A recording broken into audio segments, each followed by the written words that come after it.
Hello viewers, welcome to my channel English with Basraj sir. My name is Basraj, an English teacher.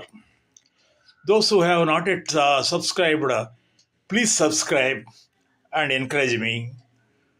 Today's lesson is about time, how to calculate time. For example, we are going to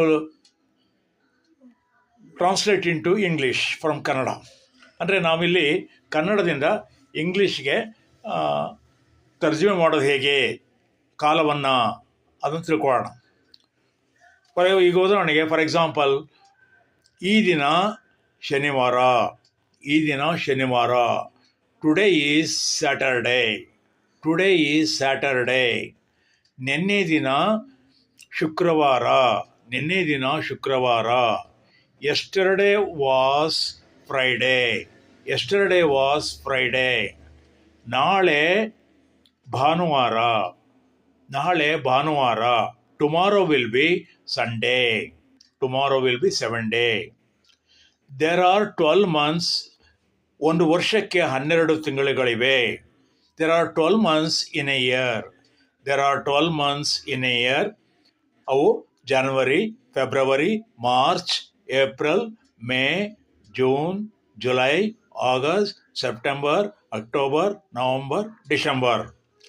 ಒಂದು ವಾರದಲ್ಲಿ 7 ದಿನಗಳಿವೆ. There are 7 days in a week. ಒಂದು ದಿನದಲ್ಲಿ 24 ಗಂಟೆಗಳಿವೆ. There are 24 hours in a day. ಒಂದು ವಾರದಲ್ಲಿ 7 ದಿನಗಳಿವೆ. There are 7 days in a week. Sunday, Monday, Tuesday, Wednesday, Thursday, Friday, Saturday. ಒಂದು ಗಂಟೆಯಲ್ಲಿ 60 ನಿಮಿಷಗಳಿವೆ. There are 60 minutes in an hour. ಒಂದು ನಿಮಿಷದಲ್ಲಿ 60 ಸೆಕೆಂಡುಗಳಿವೆ. There are 60 seconds in a minute. There are 60 seconds in a minute. ಒಂದು ಗಂಟೆಯಲ್ಲಿ 3600 ಸೆಕೆಂಡುಗಳಿವೆ.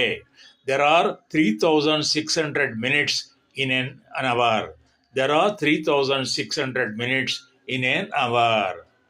ನೋಡಲ್ಲ ಸ್ನೇಹಿತರೆ, ಹೀಗೆ ನಾವು ಇಂಗ್ಲೀಷ್ನಲ್ಲಿ ಕಾಲವನ್ನು ಹೇಳಬಹುದು.